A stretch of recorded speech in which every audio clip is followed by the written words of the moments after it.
காங்கிரஸால தனிச்சு நின்னு தமிழ்நாட்டுல வென்றிட முடியும்னு நினைக்கிறீங்களா? இல்ல தனிச்சு சார்ந்திருப்பது அப்படிங்கிறது திமுகவை சார்ந்திருப்பது தானே எடுத்துக்கணும். அதிமுக கூட்டணியில பாஜக இருந்தப்போ அண்ணாமலை இப்படி பேசிதான் அந்த கூட்டணி விட்டு வெளியே வர வச்சாரு. பாஜக வெளியே மூன்றாவது கூட்டணி, நான்காவது கூட்டணி பேசிட்டு இருக்கு. திமுக கூட்டணியில இருந்து காங்கிரஸ் பிரிக்கிறதுக்காக செல்வ பெருந்தகை இப்படி பேசுறாரு. இல்ல அதுக்கு வாய்ப்பு இல்ல நான் நினைக்கிறேன். செல்வ பெருந்தகைகள் ஒரு கருத்து சொல்லியிருக்காருன்னா, நாம் தமிழ் கட்சி வளர்றது அபாயம் சொல்லியிருக்காரு. இது திமுக தரப்புல இருந்து வந்திருக்கலாம், இல்ல பிஜேபி தரப்புல இருந்து வந்திருக்கலாம், அது வேற வேற கணக்கு. ஆனா காங்கிரஸ்ல இருந்து ஏன் அபாயமா ஏன் பாக்குது?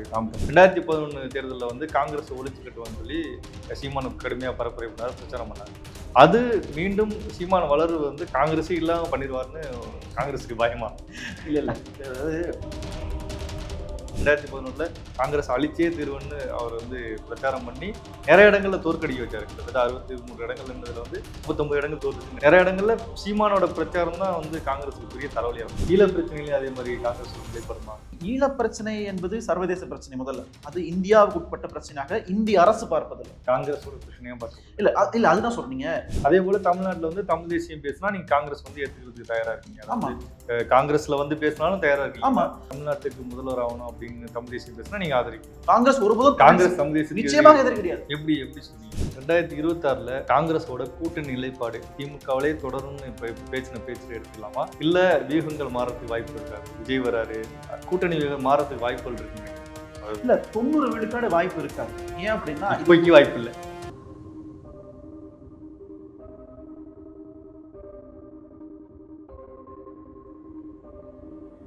Study MBBS in Armenia. Just a 3.5 lakh per year.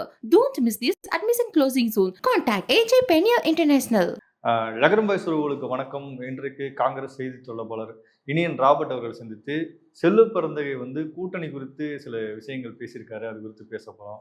Sir வணக்கம் சார். வணக்கம் சார். காங்கிரஸ் மாநில தலைவர் நாங்கள் சார்ந்தே இருப்பது நல்லதா இல்லை தனிச்சு நிற்பது நல்லதா அப்படிங்கிற மாதிரி ஒரு கருத்தை வெளியிட்டிருக்காரு. அதே மேடையிலையும் சில சலசலப்பெல்லாம் வந்துச்சு. காங்கிரஸால தனிச்சு நின்று தமிழ்நாட்டில் வென்றிட முடியும்னு நினைக்கிறீங்களா? இல்ல நீங்க வெற்றியா தோல்வியா என்பது இலக்கு. ஆனா இப்போதைக்கு எங்க கட்சியை வலுப்படுத்தணும், எங்க வாக்கு வங்கியை நாங்க உயர்த்தணும், எங்க கட்டமைப்பை நாங்க பலப்படுத்தணும்னு தான் எங்களுடைய இலக்காக இருக்கு. அதான் ஷார்ட் டேர்ம் பிளான், குறைந்தபட்ச ஒரு திட்டமாக இருக்கிறது. அந்த அடிப்படையில் தலைவர் செல்வ பெருந்தகை அவர்கள் என் கட்சியை பலப்படுத்துவதற்கு ஒரு கருத்தை பதிவு பண்ணியிருக்காரு. எவ்வளவு ஆண்டுகள் தான் நம்ம கூட்டணியிலே பயணிப்பது, நம்மளுடைய பலத்தை நம்ம நிரூபிக்கணும் அப்படின்றதான் பதிவு பண்ணியிருக்காரு. அதனால இது எந்த வகையிலுமே கூட்டணிக்கு எதிரானதாக இருக்காது. நாங்க என் கட்சியை வலுப்படுத்துறதுக்கு தொண்டர்களை உற்சாகப்படுத்துவதற்கும் உத்வேகப்படுத்துவதற்கும் ஒரு கருத்தை பதிவு பண்றோம். அது எந்த வகையிலும் திமுக கூட்டணியை பாதிக்காது. இல்ல தனிச்சு சார்ந்திருப்பது அப்படிங்கிறது திமுகவை சார்ந்திருப்பது தானே எடுத்துக்கணும். இல்லையே, நீங்க காங்கிரஸ் கட்சி அதிமுக கூட்டணியில் இருந்திருக்கு, திமுக கூட்டணி இருந்திருக்கு. எந்த கட்சியாக இருந்தாலுமே சார்ந்து இருப்பது தானே. அப்போ சீட்டு கொடுக்குற இடத்துல நாம வரணும், சீட்டு வாங்குற இடத்துல இல்லாம சீட்டு கொடுக்குற இடத்துல வளரணும்னு நினைக்கிறது ஒவ்வொரு காங்கிரஸ் கட்சி தொண்டரினுடைய கனவு, விருப்பம். அதுல யாருக்கு எந்த மாற்று கருத்தும் இல்லை. ஆனா அதனால கூட்டணி வெளியில போறாங்க காங்கிரஸ், திமுக காங்கிரஸ்க்கு முரண்பாடு இருக்குது என்ற கருத்தை ஏற்றுக்கொள்ள முடியாது. இல்ல இப்படி கூட நம்ம எடுத்துக்கலாமா? அதிமுக கூட்டணியில பாஜக இருந்தப்போ அண்ணாமலை இப்படி பேசிதான் அந்த கூட்டணி விட்டு வெளியே வர வச்சாரு. பாஜக வெளியே இப்போ மூன்றாவது கூட்டணி, நான்காவது கூட்டணி பேசிட்டு இருக்காங்க. அதே போல திமுக கூட்டணியில இருந்து காங்கிரஸை பிரிக்கிறதுக்காக செல்வ பெருந்தகை இப்படி பேசுறாரா? கட்சியோட தலைமை நீங்க வேற இல்லாம இன்னொரு கூட்டணி அமைக்கிறதுக்கு? இல்ல அதுக்கு வாய்ப்பு இல்லை நான் நினைக்கிறேன். ஏன் அப்படின்னா அதிமுகவுக்கும் பிஜேபியும் அடிப்படையிலேயே கொள்கை நிறைய வேறுபாடு இருக்கு. ஆனா திமுகவும் காங்கிரஸுக்கும் அப்படி அல்ல. திமுகவுக்கும் காங்கிரஸுக்குமான கொள்கைகள்ல நிறைய கொள்கைகள் ஒத்து போகுது. இப்ப நீங்க சமூக நீதியா இருக்கலாம், இல்லைன்னா மாநில சுயாட்சியா இருக்கலாம், இல்ல இந்திய கூட்டாட்சி போற்றும் விதமாக இருக்கலாம், மதசார்பின்மையாக இருக்கலாம், ஜனநாயகமா இருக்கலாம். இது எல்லாமே திமுக காங்கிரஸுக்கும் ஒரு 90 விழுக்காடு ஒற்றுமை இருக்கு. அந்த அடிப்படையில நாங்க கூட சேர்ந்து பயணிப்பது பிஜேபி என்கிற பொது எதிரியை வீழ்த்துவதற்கு தான். இது கூட்டணி தான். இது எங்க கட்சியினுடைய நிலைப்பாடு என்பது வேற, கூட்டணி வியூகம் என்பது வேற. இன்னைக்கு நிதிஷ்குமாரும் பிஜேபியும் கூட்டணியில் இருக்கிறாங்களே. இன்னைக்கு அடிப்படையில ஜெயபிரகாஷ் நாராயணுடைய வழி வந்தவர் தான் நிதிஷ்குமார், சோசியலிஸ்ட் கட்சி. அவரே பிஜேபி கூட்டணியில் இருக்காரு. ஏன்னா அது அரசியல் வியூகமாக பார்க்கிறோம், கூட்டணி வியூகமாக பார்க்கிறாங்க. அந்த மாதிரிதான் திமுகவும் காங்கிரஸும் இருப்பது. கொள்கைகள் ஒத்து போகுது. அப்ப பிஜேபி என்கிற பொது எதிரியை வீழ்த்துவதற்கு ஒரு வியூகத்தின் அடிப்படையில் நாங்க பயணிக்கிறோம். இல்ல இப்ப இன்னொரு காங்கிரஸ் மேல ஒரு பெரிய விமர்சனம் இருக்கு. என்னன்னா அதிமுகவை பொறுத்தவரை என்ன சொல்லுவாங்கன்னா தொண்டர்களால் உருவான கட்சின்னு சொல்லுவாங்க. காங்கிரஸை பொறுத்தவரையும் தலைவர்களால் உருவான கட்சின்னு சொல்லுவாங்க. அதாவது ஏகப்பட்ட தலைவர் இருப்பாங்க, ஏகப்பட்ட தலைவர்கள், ஏகப்பட்ட கோஷ்டிஸ் எல்லாம் நிறைய சொல்லுவாங்க. அதை மீறி தனிச்சு நின்று உங்களால வந்து கீழே வந்து கட்சியை வலுப்படுத்த முடியும், கீழே பலப்படுத்த முடியும்னு உங்களால முடியுமா? சாத்தியம் இருக்கு. அது தமிழ்நாட்டுல அது முடியுமா? திமுகவும் அதை விட்டுருவாங்களா? வேற கட்சிகளும் விட்டுருவாங்களா உங்களை? இல்ல நீங்க ஒரு ஒரு தொண்டர் அல்லது ஒரு நிர்வாகி, ஒரு வட்டத்துல இருக்கிற ஒரு நிர்வாகி மேடையில் ஏறி உட்கார்ந்து நான் வந்து தலைவர் அப்படின்னு சொல்றது ஜனநாயகமா இல்லையா? ஜனநாயகம் தான், அது மாற்று கருத்து கிடையாது. ஆனா நீங்க அறிவிக்கிறது எல்லாமே தலைவராகல இருக்கும்ல. இப்போ வந்து ஆமா. தொண்டர்கள் அதிகமா ஏன்னா உருவாகாம. ஏன் அப்படின்னா காங்கிரஸ் கட்சி என்பது ஒரு மக்கள் இயக்கம். இது ஒரு அரசியல் இயக்கம் என்பது தாண்டி மக்கள் இயக்கம். நீங்க கேடர் பாத்தீங்கன்னா, கேடர்ஸ் தொண்டர்கள்னு பாத்தீங்கன்னா பாஜகவுக்கு ஆர்எஸ்எஸ் இருக்கிறது. ஆனா காங்கிரஸுக்கு அந்த மாதிரி எந்த ஒரு தாய் இயக்கமோ தாய் கழகமோ கிடையாது. அப்போ காங்கிரஸ் கட்சி யாரை நம்பி தேர்தலை சந்திக்குதுன்னா மக்களை நம்பி தேர்தல் சந்திக்குது. மக்கள் தான் எங்களுக்கு ஓட்டு போடுறாங்க. கட்சி நிர்வாகிகளை தாண்டி மக்கள் இந்த முறை காங்கிரஸ் வரணும். எல்லா முறையும் அப்படித்தான். அந்த அடிப்படையில எங்களுக்கு பிஜேபி கூட கம்பேர் பண்ணீங்கன்னா கேட்ரஸ் கம்மியா தெரிவாங்க. திமுக கூட பாத்தீங்கன்னா கேட்ரஸ் கம்மியா தெரிவாங்க. ஆனா இங்க தொண்டர்கள் ஒரு வட்டத்துல இருக்கிறவங்க, ஒரு மாவட்ட நிர்வாகி மேடையில ஏறி ஒரு தலைவரை பார்த்து கேள்வி கேட்கக்கூடிய ஜனநாயகம் காங்கிரஸ்ல மட்டும்தான் இருக்கு. காங்கிரஸ்ல எந்த கட்சியிலுமே கிடையாது. இப்போ அதே போல வந்து செல்வ பிறந்தைகள் வந்து ஒரு கருத்து சொல்லியிருக்காருன்னா, நாம் தமிழ் கட்சி வளர்றது வந்து அபாயம்னு சொல்லியிருக்காரு. இது வந்து திமுக தரப்புல இருந்து வந்திருக்கலாம், இல்ல வந்து பிஜேபி தரப்புல இருந்து வந்திருக்கலாம். அது வேற வேற கணக்குகள் இருக்கு. ஆனா காங்கிரஸ்ல இருந்து ஏன் அபாயமா காங்கிரஸ் ஏன் பாக்குது நாம் தமிழர்? இல்ல அபாயம்னு இல்லை. இப்ப நாம் தமிழர் கட்சி வந்து ஒரு கொள்கையை முன்வைக்கிறாங்க. அது அவங்க கொள்கை. எங்களுக்கு அதுல நிறைய முரண்பாடு இருக்கு, மாற்று கருத்து இருக்கு. ஆனா அதை பத்தி நாங்க எங்க பேசுறோம். நாங்க ஏன் அபாயம்னு சொல்றோம்னா, தமிழ்நாட்டுல உள்ள பெரும் பகுதி இளைஞர்கள் திரு சீமான் அவர்களை நம்புறாங்க. அவருடைய அரசியல் பாதை சரின்னு நம்பி அவர் வாக்களிக்கிறாங்க. 8 விழுக்காடு வாக்கு வரைக்கும் வந்திருக்கு. சரிதானே? அவரோட அரசியல் சரிதானே? இல்ல அவரோட அரசியல் சரியான்றது அவர் தான் முடிவு பண்ணணும். எங்களுக்கு நிறைய முரண்பாடு இருக்கு. அவர் கொள்கை வேற, எங்க கொள்கை வேற. அவர் முன்வைக்கிற கொள்கையை உண்மைன்னு நம்பி நிறைய இளைஞர்கள் ஒரு வழியில போறாங்க. இப்ப நாங்க என்ன சொல்றோம், இன்னைக்கு 8 விழுக்காடு வாக்கு வங்கி இருக்கு. இந்த 8 விழுக்காடு வாங்கி என்ன பிரயோஜனம் கேட்கிறேன். தமிழ்நாட்டுல ஒரு மாற்று சிந்தனை உள்ளவங்க இவ்வளவு பேர் இருக்காங்கன்னு தெரியுதுல்ல. தமிழ்நாட்டை வந்து ஒரு 3ஆவதா ஒரு கட்சி வரணும், வேற மாற்று சிந்தனை உள்ள ஒரு இயக்கம் வரணும், இல்ல ஒரு மாற்று கொள்கை உள்ள கட்சி வரணும்னு சொல்லி ஒரு மக்கள் தானே ஓட்டு போடுறாங்க.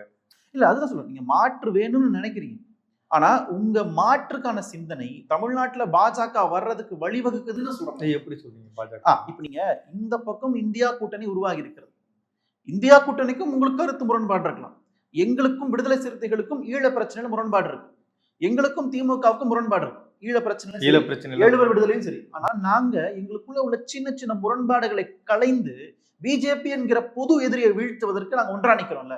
அந்த குறைஞ்சபட்ச செயல் திட்டத்துக்குள்ள ஏன் நாம் தமிழர் வரலன்றது எங்களுக்கு வருத்தமா தான் இருக்கு.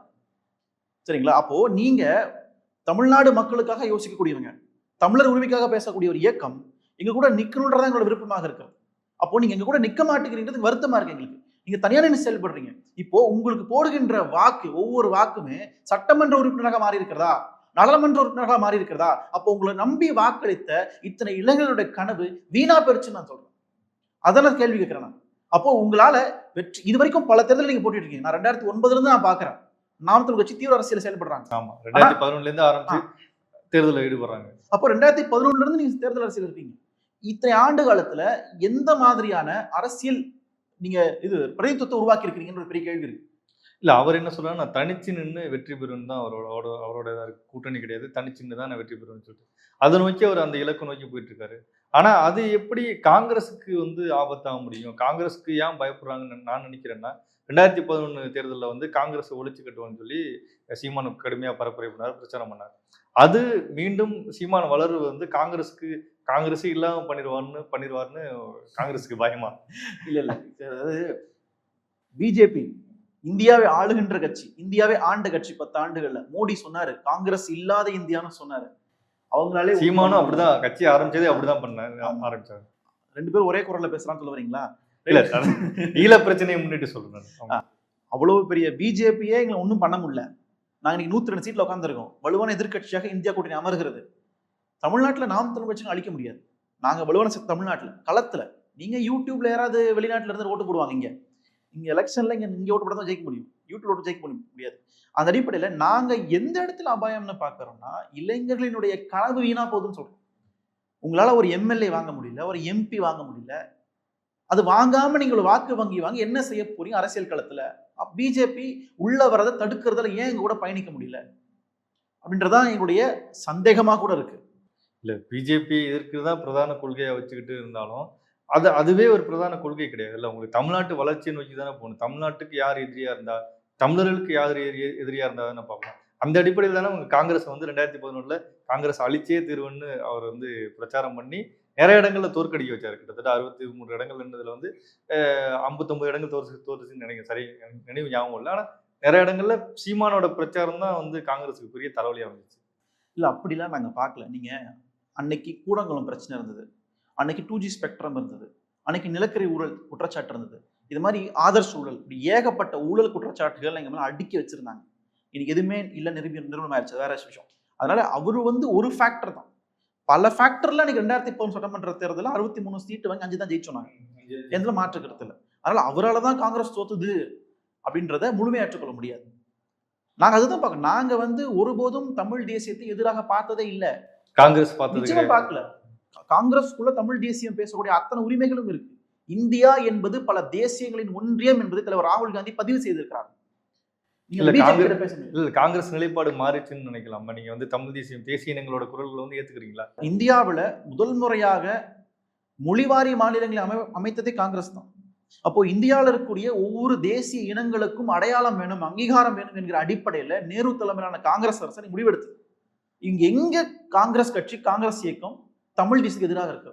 இங்க காங்கிரஸ் கட்சிக்குள்ள இருந்துகிட்டே தமிழ் தேசியம் பேச முடியும். அது பிஜேபி நடக்காது. பிஜேபி தான் தமிழ் தேசியத்துக்கு உண்மையான எதிரி. காங்கிரஸ் ஒருபோதும் காங்கிரஸ் நிச்சயமாக எதிரி கிடையாது. எப்படி சொல்றீங்க? நாங்க தான் சொல்றோம்ல, நீங்க இந்தியாவுக்குள்ள தமிழராக இருந்து கொண்டு, தமிழ்நாட்டுக்குள்ள இருந்து கொண்டு நீங்கள் தமிழ் தேசியம் பேசுறது, மாநில உரிமைகள் குறித்து பேசுறது, இதான் அடிப்படை இலக்கு. இந்த இலக்கு நிச்சயமா நாங்க ஆதரிப்போம். இன்றைக்கு நாங்க தலைவர் பேசியிருக்கிறார்ல, India is a union of states. India என்பது பல தேசிய இனங்களின் ஒன்றியம் என்கிற கருத்தை நாடாளுமன்றத்தில் பேசியிருக்கிறார். இந்த பிஜேபி யாராவது ஒருத்தருக்கு தைரியம் இருக்கா? அப்போ நாங்க முழுக்க இந்தியாவில் உள்ள அனைத்து தேசிய இனங்களையும் நாங்கள் ஆதரிக்கிறோம். அதை மாநில உரிமையும் நாங்க போட்டுரும்.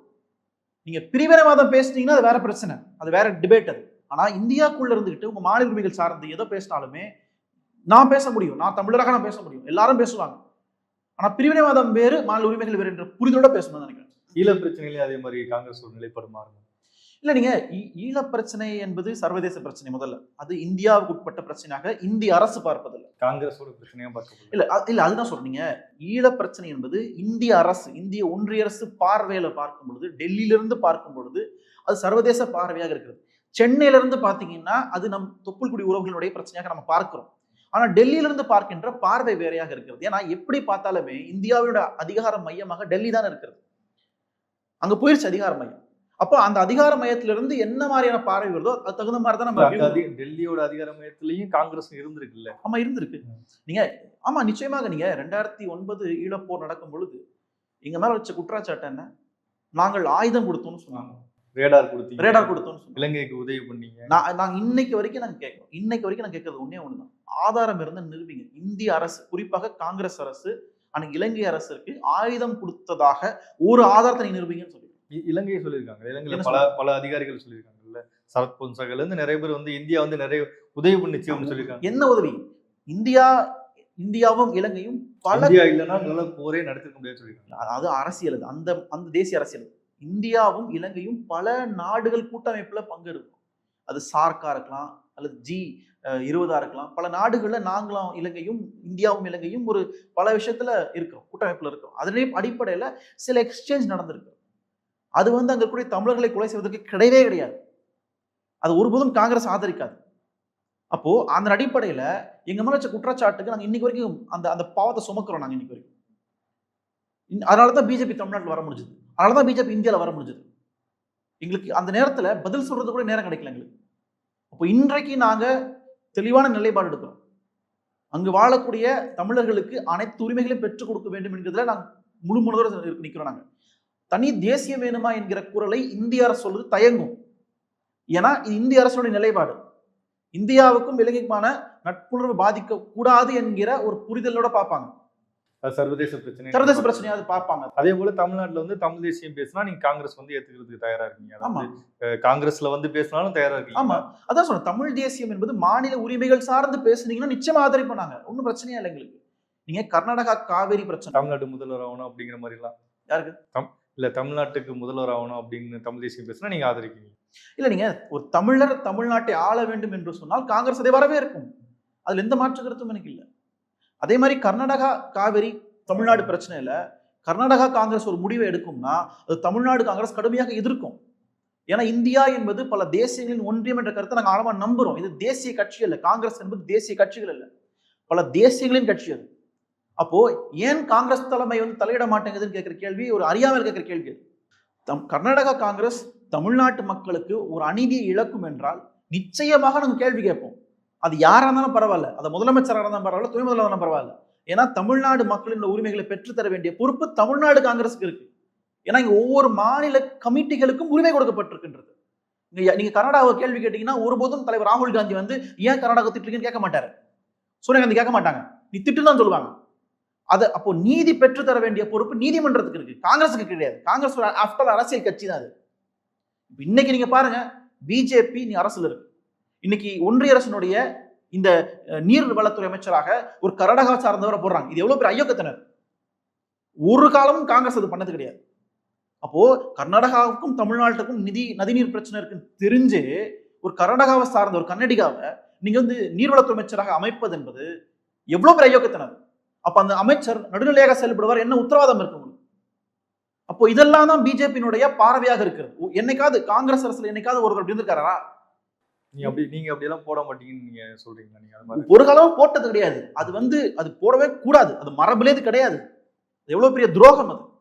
அப்போ நாம இன்னைக்கு எல்லாரும் சேர்ந்து காங்கிரஸோ திமுகவோ மதிமுகவோ விடுதலை சிறுத்தைகளோ நாம் தமிழரோ நம்ம எல்லாம் சேர்ந்து ஒன்னா நின்று குரல் கொடுக்கணும். நேரத்தில் கர்நாடகை சேர்ந்த காங்கிரஸ் டி.கே. சிவகுமார் என்ன சொல்றாருன்னா, நாங்க வந்து மேகதாது அணை கட்டியே தீர்வோம், காவிரி தண்ணியை வந்து நாங்க கொடுக்கவே மாட்டோம், தமிழ்நாடு கொடுக்கவே மாட்டோம் சொல்றாரு.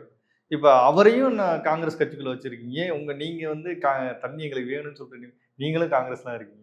எப்படி இதை தலைமையில பேசி சரி பண்ணி தானே? தலைமை இதுல தலையிட முடியாது. அதான் சொல்றேன், கட்சி என்பது பல தேசியங்களின் கட்டமைப்பு, பல தேசிய இனங்களின் கட்டமைப்புன்றதை நான் தெளிவா பதிவு பண்றேன். இது பிஜேபி மாதிரி கிடையாது, காங்கிரஸ் நீங்க பிஜேபி மாதிரி பார்க்காதீங்க அப்படின்னு சொல்றேன்.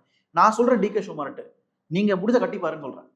நீங்க சவால் நான் சொல்றேன், காங்கிரஸ் தமிழ்நாடு காங்கிரஸ் சவால் விடுகிறது, முடிஞ்ச கட்டி பாருங்க அப்படின்னு ஓப்பன் சேலஞ்ச் வைக்கிறோம் நாங்க. நிச்சயமாக விட மாட்டோம் நாங்க. அப்போ இதுதான் வந்து காங்கிரஸுடைய நிலைப்பாடா இருக்கு. நீங்க அதை புரிஞ்சுக்கணும். இந்த புரிதல் நிறைய பேருக்கு இல்லைன்றதான் எங்க பிரச்சனைங்க. நாங்க ஒருபோதும் அவங்களோட சாஃப்ட் டோன்ல நாங்க டீல் பண்ணதே கிடையாது. அன்னைக்கு கேரளா கூட முல்லை பெரியார் அணை பிரச்சனைல கூட அன்னைக்கு தமிழ்நாடு காங்கிரஸ் எதிர்த்து நிலைப்பாடு எடுத்தாங்க. ஒருபோதும் நாங்க கேரளா காங்கிரஸ் ஆதரவு கொடுத்தோமா இங்க இருந்து தமிழ்நாட்டுல? நீங்க நிச்சயமா கிடையாது. அப்போ இதுதான் எங்களுடைய நிலைப்பாடு. பிஜேபி அப்படி அல்ல. பிஜேபியை சார்ந்த தலைவர் இன்னைக்கு இருக்கிற என்ன பேசினாரு, நான் தமிழராக இருப்பதை வரை கர்நாடகா இருக்கிறதை பெருமை கொள்கிறேன்னு சொன்னார். 2 மாநிலத்துக்கும் இவ்வளவு நதிநீர் பிரச்சனை இருக்கிறது. இந்த பிரச்சனை இருக்கும் பொழுதே அங்க உட்கார்ந்துகிட்டு நான் தமிழராக இருப்பது கர்நாடகா இருக்கிறது பெருமைன்னு பேசின ஒருத்தரை நீங்க தலைவராக கொண்டாடிட்டு இருக்கீங்க தமிழ்நாட்டுல. ரைட்? அப்போ இந்த காங்கிரஸ் என்ன இங்க பண்ணுச்சீங்க? இந்த மாதிரி ஒரு உதாரணம் சொல்ல முடியுமா?